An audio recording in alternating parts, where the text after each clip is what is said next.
Bonjour à tous et merci de suivre ce 6h30. Un conseil des ministres s'est tenu ce mercredi au palais présidentiel. Il a annoncé l'organisation le lundi 13 mars prochain d'une journée de commémoration en hommage aux victimes de l'attaque terroriste de Grand Bassam du 13 mars 2016. Des mesures concernant la sécurité alimentaire et sanitaire ont été prises. Le conseil des ministres a aussi abordé l'idée d'une trêve sociale avec les syndicats. La journée d'hier 8 mars était dédiée à la femme dans le monde entier. Ici en Côte d'Ivoire, précisément à Daloa, l'accent était mis sur la femme rurale. Des festivités ont eu lieu dans la ville autour du thème « Autonomisation de la femme rurale et renforcement de la sécurité alimentaire ». Le point de notre correspondant à Daloa, Ngana Konaté. C'est pas un défilé en fanfare que la célébration de la Journée internationale de la femme rurale a démarré dans la cité des Antilopes pour s'achever à la mairie, lieu de la cérémonie. Les différents partenaires de la journée ont lancé un appel à tous les acteurs sociaux pour unir leurs forces en vue de donner aux femmes le pouvoir d'assurer sereinement la sécurité alimentaire. Saluant l'engagement des associations des femmes venues des différents villages de la commune, le préfet du département de Daloa a rappelé le combat du gouvernement dans sa politique de développement des activités socio-économiques de la femme. Des poèmes et des théâtres ont été prononcés en l'honneur des femmes rurales qui ont tenu à marquer cette journée par une prestation musicale.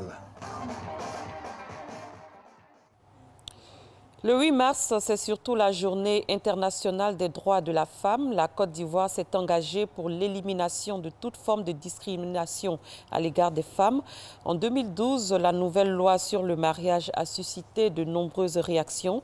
Le gouvernement a justifié ces changements par la volonté de consacrer le principe de l'égalité entre les sexes et de renforcer le principe de l'autonomisation des femmes.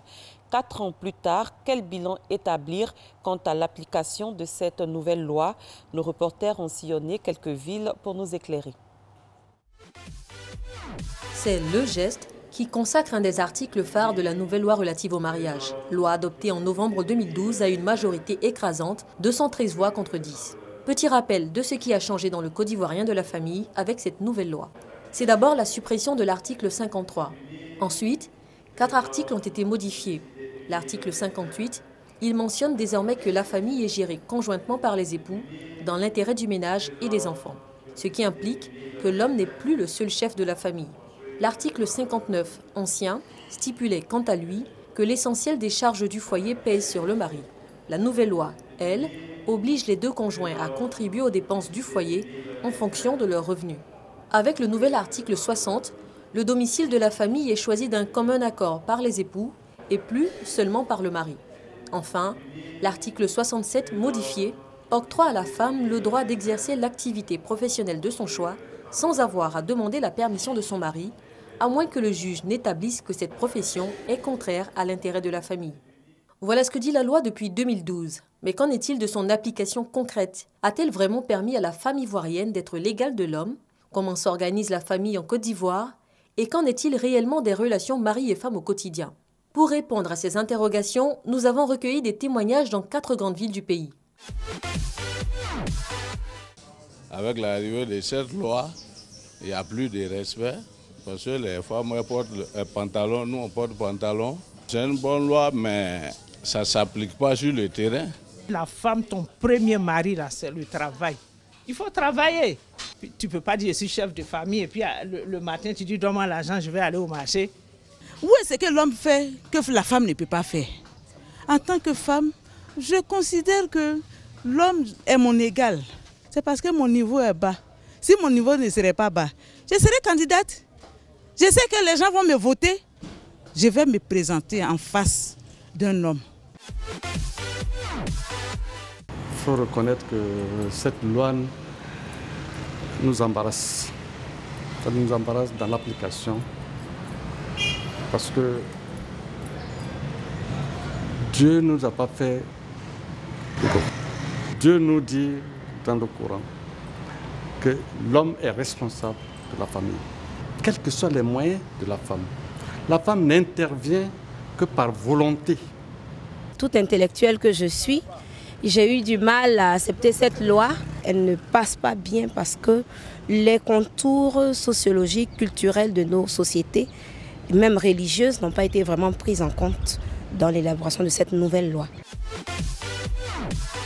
Cette loi qui dit que le chef de famille et la femme doivent être égaux, je ne trouve pas d'inconvénient.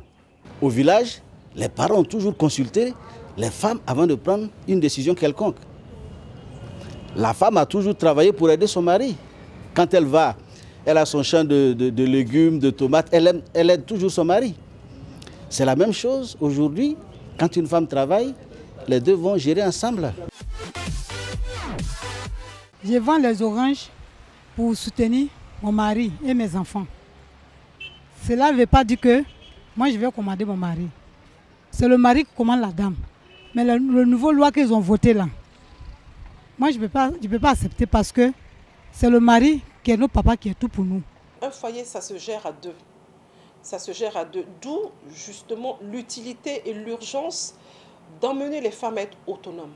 Parce que je crois qu'avec l'autonomie financière d'une femme, ça lui donne automatiquement la latitude de pouvoir être présente dans la gestion de son foyer. 4 ans après l'adoption de la nouvelle loi relative au mariage, le constat est variable. De Korogo à Abidjan, en passant par Mans et Bouaké, les mentalités ivoiriennes s'adaptent tant bien que mal. La tradition et la religion continuent de brider dans notre quotidien les principes d'égalité entre les sexes et d'autonomisation de la femme. Mais la Côte d'Ivoire est un État laïque et elle s'est engagée à défendre ces principes en ratifiant en 1995 la Convention sur l'élimination de toutes les formes de discrimination à l'égard des femmes. Le chemin semble long, mais il dépend surtout de ce que les femmes d'aujourd'hui transmettront à celles de demain.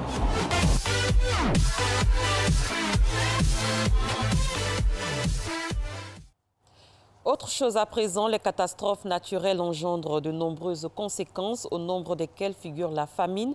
La lutte contre ce fléau est au cœur d'une rencontre ici à Abidjan. On en sait plus dans ce reportage. Sur l'ensemble du continent, le secteur agricole qui emploie environ 90% des populations rurales dépend de la pluie et donc sujet aux caprices du climat. Pourtant, le système d'intervention suite à des catastrophes naturelles n'est pas aussi réactif. Les aides financières sont généralement obtenues de manière ponctuelle quand une catastrophe se produit. Si on se limite uniquement aux solutions conjoncturelles des catastrophes sans travailler sur les causes structurelles, on ne s'en sort pas. En attendant, les progrès en matière de développement reculent, ce qui engendre des problèmes de faim chronique, de malnutrition et de pauvreté. La Côte d'Ivoire et l'Afrique veulent prendre les choses en main pour sortir de ce cycle. C'est convaincu de la capacité des pays africains à mutualiser leurs forces pour lutter efficacement contre les aléas climatiques que la Côte d'Ivoire a signé le traité portant création de l'ARC le 3 février 2013. D'ici 2020, la mutuelle panafricaine s'est donnée pour objectif d'aider jusqu'à 30 pays grâce à près de 800 milliards de francs CFA contre les effets des sécheresses, des inondations et des cyclones. À l'étranger, le secrétaire général de l'ONU appelle la communauté internationale à se mobiliser pour éviter une nouvelle famine en Somalie. Antonio Guterres s'est entretenu à Mogadiscio avec le nouveau président Mohamed Abdullahi Mohamed avant de se rendre dans l'intérieur du pays. Massokone, Gabriel Zani. L'Organisation mondiale de la santé estime que plus de 6,2 millions de Somaliens ont besoin d'une aide humanitaire d'urgence. Et la moitié de la population, environ près de 3 millions, souffrent de la faim. Face à cette menace, l'ONU tire la sonnette d'alarme. Au cours d'une conférence de presse, le Bureau de coordination des affaires humanitaires a signalé que près d'1 million d'enfants de moins de 5 ans ont souffert de malnutrition aiguë au cours de l'année. Et 180 000 d'entre eux risquent de mourir s'ils ne reçoivent pas de traitement médical immédiat. Nous savons qu'avec une action rapide, maintenant, aujourd'hui et un délai de financement bien ficelé, et en travaillant ensemble, nous pouvons empêcher que cela ne devienne une véritable catastrophe humanitaire. Nous pouvons empêcher cette spirale descendante au moment où nous commençons à voir les images des personnes qui sont peu moins que la peau sur les os. Au cours d'une visite en Somalie, le secrétaire général de l'ONU, Antonio Guterres, a déclaré qu'il était possible d'éviter le pire après s'être entretenu avec le nouveau président somalien, Mohamed Abdoulaye Mohamed. Nous demandons aux gens d'être assez intelligents pour comprendre que laisser des pays comme la Somalie périr, laisser le peuple somalien souffrir des conséquences dramatiques de la sécheresse, du conflit et de la maladie, c'est un danger pour tout le monde. Nous avons besoin d'un soutien massif de la part de la communauté internationale pour éviter une répétition des événements tragiques de 2011. La Somalie n'est pas le seul pays africain actuellement menacé par la famine provoquée par la guerre et la sécheresse. Le Nigeria est dans le même cas, tandis que la famine a été officiellement déclarée le 20 février au Soudan du Sud, où elle touche 100 000 personnes. Plus de 20 millions de personnes risquent de mourir de faim dans ces 3 pays. Le Salon international du tourisme a débuté hier par l'ouverture de 12 stands. Au total, 12 box pour vendre la destination Côte d'Ivoire. La Côte d'Ivoire compte mobiliser les opérateurs pour le Salon international du tourisme d'Abidjan prévu en avril prochain. Delphine Gla est notre envoyée spéciale à Berlin.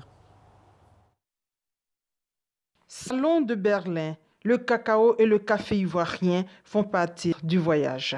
Ce sont d'ailleurs les produits phares de la Côte d'Ivoire. Sur le même stand, des images de masques, de singes et d'éléphants. Au total, 12 box pour vendre la destination Côte d'Ivoire aux investisseurs, aux touristes et aux visiteurs. Là où certains pays se retrouvent à 3 sur le même stand, la Côte d'Ivoire a son site. Le pays est bien visible. Et pour attirer davantage le public, le chocolat du producteur numéro 1 est là. Dégustation. C'est bon. En Allemagne, difficile la langue de Molière, mais on retient l'essentiel. Chez Côte d'Ivoire Tourisme, on met toujours la main à la pâte pour présenter le beau, pour valoriser les atouts touristiques du pays. Nous avons mis en exergue ce cacao de Côte d'Ivoire pour permettre aux Européens et surtout les Allemands de découvrir au mieux le chocolat de Côte d'Ivoire. Et puis, tous les opérateurs économiques qui ont quelque chose à proposer. Donc ce sont des packages qui sont mis en place pour permettre la découverte de la destination Côte d'Ivoire. Des rencontres B2B pour inciter, pour mobiliser les opérateurs étrangers à prendre part au Salon international du tourisme d'Abidjan du 28 avril au 1er mai. Il faut dire que le Salon de Berlin est placé sous le signe de la promotion du tourisme durable. Le nouvel objectif principal du ministère du Tourisme, c'est de pouvoir faire de l'industrie touristique le 3e pôle économique de la Côte d'Ivoire. Les opérateurs sont déterminés à accompagner le gouvernement ivoirien dans sa vision. Ce mercredi, 1er jour, installation et organisation de stands. La foire de Berlin ouvre tout doucement ses portes aux visiteurs et ce jusqu'au dimanche 13 mars prochain. Fin de ce 6h30. Merci de l'avoir suivi. Très bon début de journée à tous et à toutes.